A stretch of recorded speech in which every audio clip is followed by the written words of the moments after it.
It's in the name of democracy that we bring to you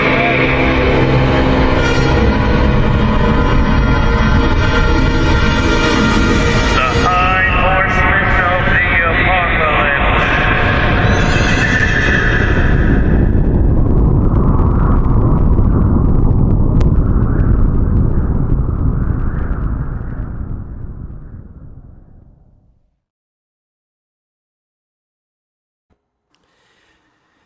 Wow.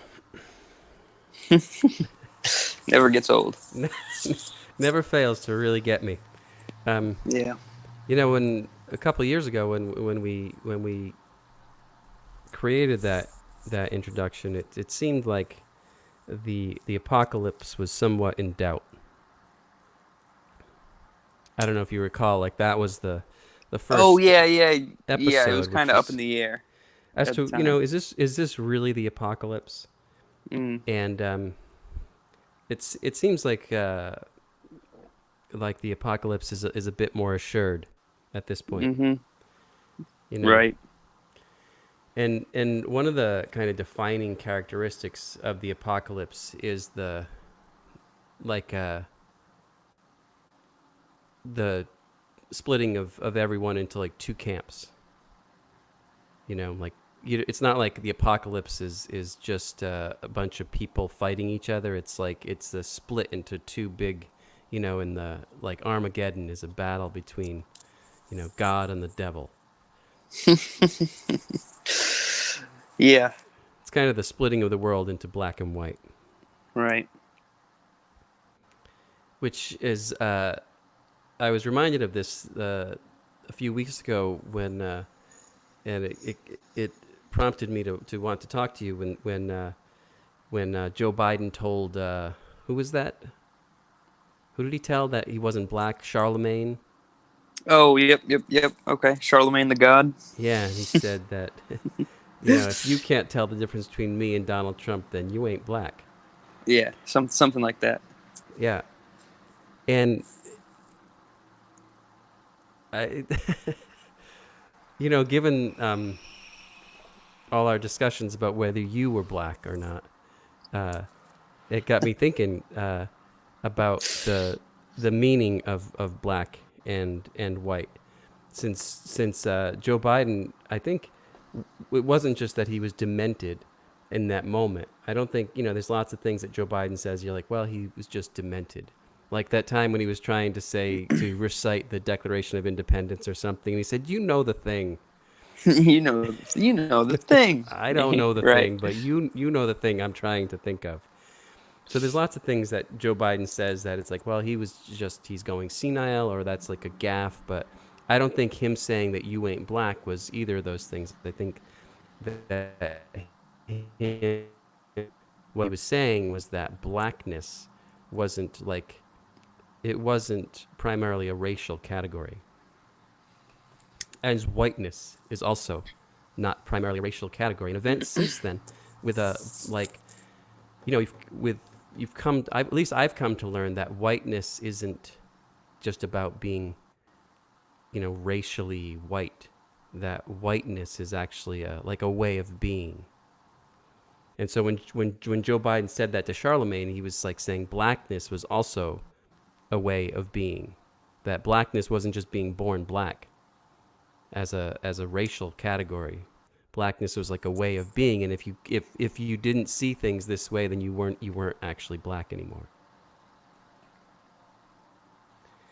So when I think about Yeah. the I world, mean go that. ahead. Go ahead. Oh no. I mean, I was just saying that makes sense. When I originally heard him uh, say that, I thought that he was doing some gatekeeping of what is cool and what is not cool. But now that you sort of bring up these that it's more of like a lifestyle that makes it seem a little bit plausible. Yes. Well, it's not like and not even a lifestyle, but a whole perspective and a value structure. It's a way of seeing the world, and this became really clear in. It's like it seemed like an insult. Well, who are you, Joe Biden, to tell this black man that he isn't black? and to tell every black person who voted for Trump that they aren't black either.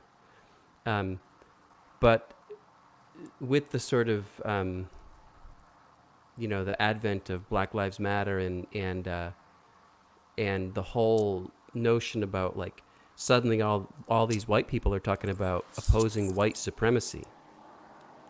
There's nothing that liberal white people hate more than white people. And whiteness, this is whiteness is the great villain, but it's whiteness also is actually a whole cultural structure. It's not just it's not like a racial category.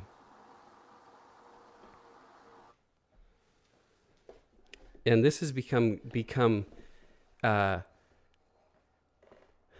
well, I feel like this is what's been brewing behind the scenes in the culture war for the last few years, is this great split into seeing the world in black and white.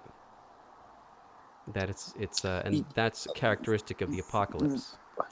Right, sure, but I feel like the more, like the more that there is this split, at least racially, into black and white, we'll say, just because it's easy to look at the two sides as America splitting up racially into black and white, in that a lot of white people are choosing the side of black. That and you had said it earlier, that sort of defining characteristic of white people is a hatred of white people. I feel that I see it a lot on social media, and so I think it's representative of a larger picture, but that the more that the two sides diverge from from hating the other side, the more that they start to hate the other side. Like,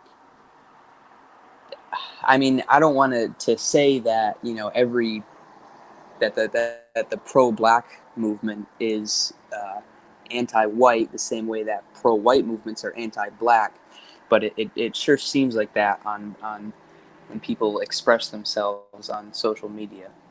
Well, I think that that's actually what it's becoming, because you can't, according to the kind of the doctrine of the apocalypse, which is like critical theory, you can't be pro-black without being anti-white, because these aren't racial. Because you can think of being pro-black and not anti-white when you think about black people as like an ethnic distinction. It's like, well, they're people who come from these other people who have this particular historical point, and they have these particular, this kind of they share this genetic thing. So if you put black people through 23andMe, you would get this particular origin, and if you put white people through 23andMe, you'd get this particular other origin. And there's nothing inherently contradictory about black people and white people both benefiting. There's nothing inherently, you could be like, I'm pro my people and not be anti some other people. It's like, if you're pro your family, like I'm going to take care of my family and my home and my whatever, you're not necessarily against your neighbors. There's nothing inherently anti-neighbor about being pro-family. But with black and white as these cultural categories within the context of this critical theory, in order to be pro-black, you have to be anti-white, because whiteness is this cultural structure that's built on the suppression of blackness. Does that make sense? I'm not saying I believe this, by the way. I'm just articulating why this kind of pro-black movement. But whiteness isn't just built on the suppression of blackness. whiteness was also built on the suppression of Italians and the Irish and the Chinese and the Native Americans, and like it wasn't just sort of it wasn't just black people. It was everyone that came to America. Right, and that's the thing, is that whiteness is not an ethnic category. Whiteness is a cultural category. And so that from the perspective of the critical theory, which informs the current, what we'll call, let's just call it Black Lives Matter, because that's the most, what informs the Black Lives Matter movement is this critical theory, which at the heart of which is this critique of whiteness, not as an ethnic identity, but as a cultural identity. And this cultural identity was built on colonialism, and capitalism, and scientific materialism.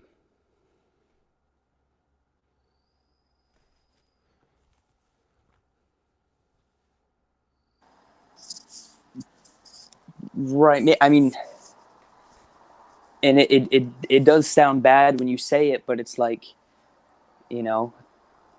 that's sort of what helped us get us to where we are, where we built the Hoover Dam, or to, not we as in white people, but we as a country, where, I mean, we had this hierarchy in place at the beginning, and it helped us, sort of achieve, moon landings and all this other great stuff. But I mean, if it's becoming obsolete, I guess that's something else. Well, this is the issue, and that's exactly the point. Is that part of the issue is that culture did create all these things, including this technology that we are communicating over, in which all of this, the great part of this debate, the anti-white debate, occurs. It occurs over this technology that whiteness built. And I think this is part of what's like the sort of like so-called Afrofuturism, which is like was represented in the Black Panther movie. The idea that you could have all of this technology, the technology that white society built, and you could somehow cleanse it of all of its whiteness. So you could have it all, but cleanse it. And I think that this is the sort of utopian project, because people do criticize they criticize the whole culture, but that doesn't mean they actually want to give up the lifestyle that culture has enabled.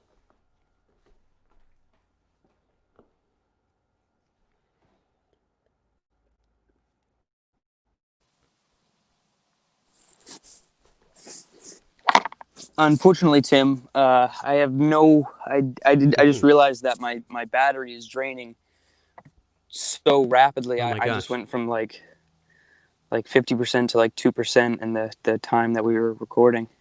Oh my gosh! All right. Well, let's pick this back up at some soon point in the future. Yeah, I just tried to run outside because I have one of those like adapter things that lets you like Do charge both? your phone, and yeah, but I guess it is only for the original traditional headphone jack, not for iPhone 7 headphone jacks.